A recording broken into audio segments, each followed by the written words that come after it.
Hello everyone, and welcome to another video here on RotoExperts.com. I am Davis Mattek, and we're here to talk about some lessons that we learned from watching the Wildcard Weekend NFL playoff games.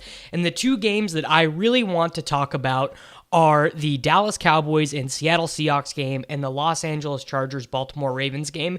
And the reason I want to talk about these two games is because they belie probably the biggest cognitive dissonance in the NFL right now, which is basically the idea that NFL teams continue to run the ball for the sake of running the ball, not because those plays are adding expected points or value, but simply because running the ball they feel is the right thing to do.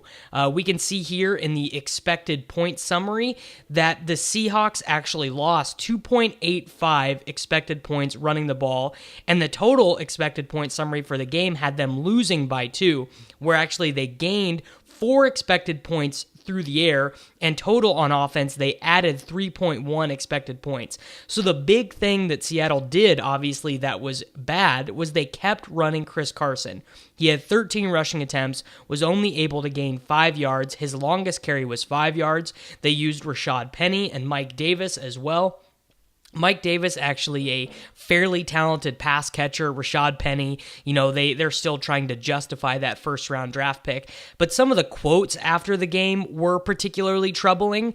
And, I just don't know if Pete Carroll and Brian Schottenheimer realize that they have Russell Wilson. Let's just go over to Russell Wilson's Pro Football Reference page and just look at some of his career numbers in terms of adjusted yards per attempt. This year, he attempted 427 passes, which was his fewest amount since his sophomore season in Seattle when they had Marshawn Lynch and that terrifying defense. Last year, 7.5, 2016, 7.7. So clearly, I think we can say Russell Wilson, way above average, super elite quarterback. He is just a very good passing quarterback. And it's not like they don't have good weapons either. When we go back to the box score, we see that Tyler Lockett was able to turn 6 targets into 120 yards. Doug Baldwin had that amazing reception on 4th and 6. I don't think Doug Baldwin is a great player by any, I think he's quite good, but, they have good pass catchers. Lockett and Baldwin are both, decidedly above average. And looking at the Dallas box score, yes, they ran the ball a ton. They almost ran the ball more than they threw it in this win, but they're able to do it effectively. Dallas is actually able to add positive expected points through running the ball. However, they still added more expected points passing the ball. We're looking at 5.5 passing yards, or 5.5 points added via the pass, 2.2 points expected points added via the run. Whereas for Seattle, it just was really not even close. And I think it's pretty clear that Seattle is moving the wrong way as a franchise, right? Like, they just do not have the same ability. And another thing that actually should have been beneficial for the Seahawks was that Sebastian Janikowski actually got injured, and it caused them to be more aggressive towards the end of the game. They actually went for 2 because they just didn't have anyone to kick the extra points, but they should have just been much more aggressive throwing the ball in this game, and they simply chose not to, and that actually shows up here in the team stats for the game. We can see that the third down conversion rate for Seattle was 2 of 13, and the reason why that happened was because the team kept running on first and second down, setting themselves up in a position to fail. They were not trying to set themselves up in a positive and successful position. So I think the lesson to be learned from this game, more than anything, is just that teams need to be more consistent about throwing the ball regardless of game situation, because running the ball for the sake of running the ball, it's not going to be a winning strategy over the long run. Now, going over to the Los Angeles Chargers and Baltimore Ravens game, I think the first thing that we need to look at in this game is Joe Flacco was never going to be the right option.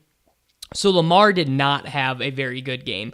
Only 14 completions on 29 attempts, 194 passing yards, but actually at halftime, if we go in here and try and find if we go to the drives, we're going to see that a bunch of these drives, they're going to end with a punt. They're going to end with a turnover. They're going to end with, a punt.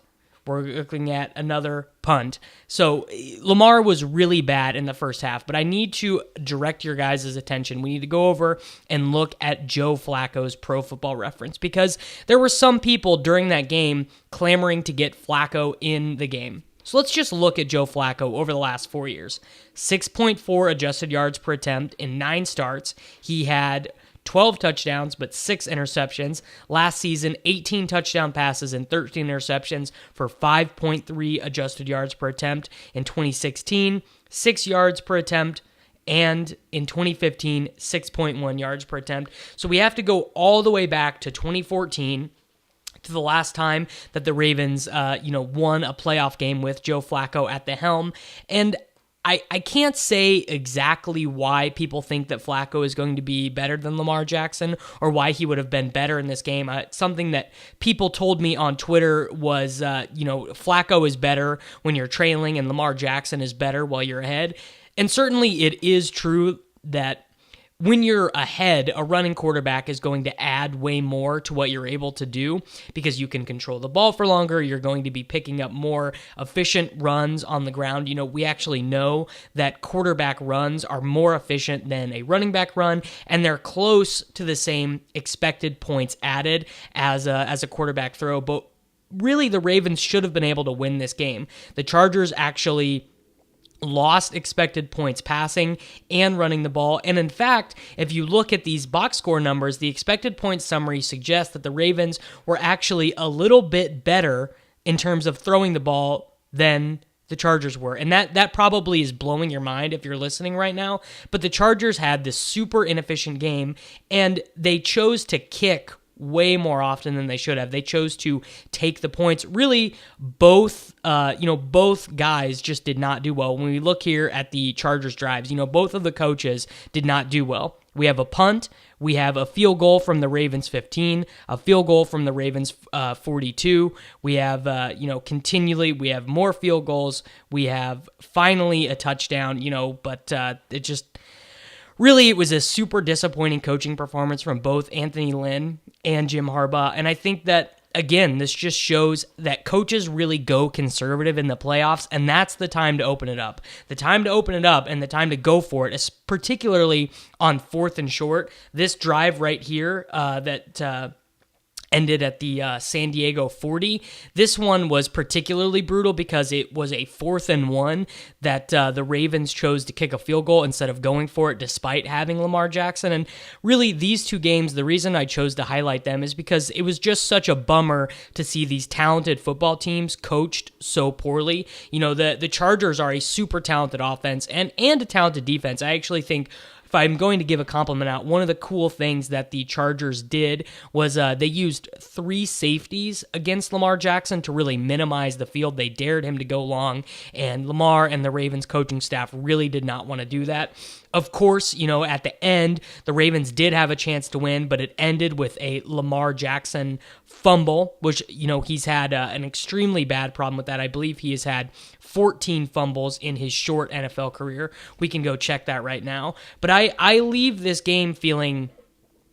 I'm not discouraged about Lamar Jackson, right? I think that he had a decent enough year, 7.1 adjusted yards per attempt over 16 games, far better than what Flacco was able to put together this year, or really of the last 4 years. And his rushing stats are honestly, they're good, right? 4.7 adjusted yards per attempt, 5 touchdowns, 147 rushing attempts, showed he could really hold up. And, I just think that the Ravens have the ability to be a winning football team and could have won this game if they were coached a little bit better.